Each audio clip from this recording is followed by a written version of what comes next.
the thing that's going to change the industry and change our life and change your lives, enterprises in a massive way is agents. Agents will outnumber everything else. It will be interconnected. It will be accessing things everywhere.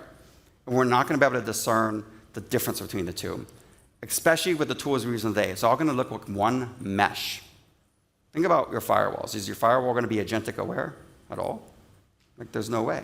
Your endpoint security today is not agentic aware. It doesn't know whether you're doing something versus an agent's doing something. And so this becomes a really, really scary thing because it's all going to mesh together, and agents are going to exponentially change our enterprises and our life, and very rapidly. Like I said, a lot of people are sitting in the room are like, yeah, I don't know about that.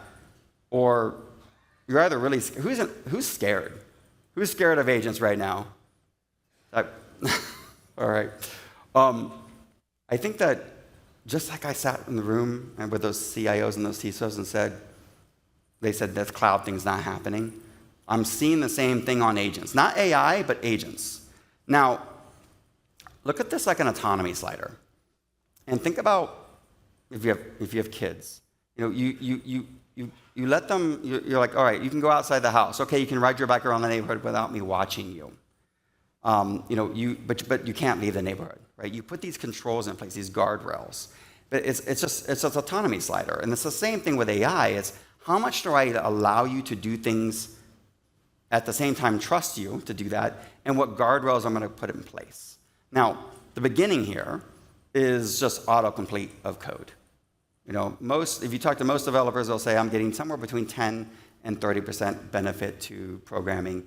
I'm auto-completing, I'm looking at what they provided me, I'm getting some value, I'm moving on. Now, if I ask our marketing team, we're getting 50, 60% benefit of ChatGPT, writing articles, from a content creation, but they can't go to 95. If they went to 95%, it would look sloppy. It would look like AI wrote it. There'd be a lot of M-dashes and emojis, and it would look like AI. And you're sitting here, so you have to find this balance of how do you learn to use this technology with controls. The best example to me of 99.99% autonomy is the Waymo car. Right? You're riding in this thing. You're trusting it with your life. Other people are trusting it with their life. The pedestrians are trusting it with their life. But every once in a while, a person sitting in an operations center has to engage and activate and manage this car. So there's still a human in the loop to manage the risk, right? But all the guardrails, this is 15 years of maturity and development in place. But ultimately, if we can do this with cars, how can we not automate most of the things that you do every day in managing data and managing security and managing risk?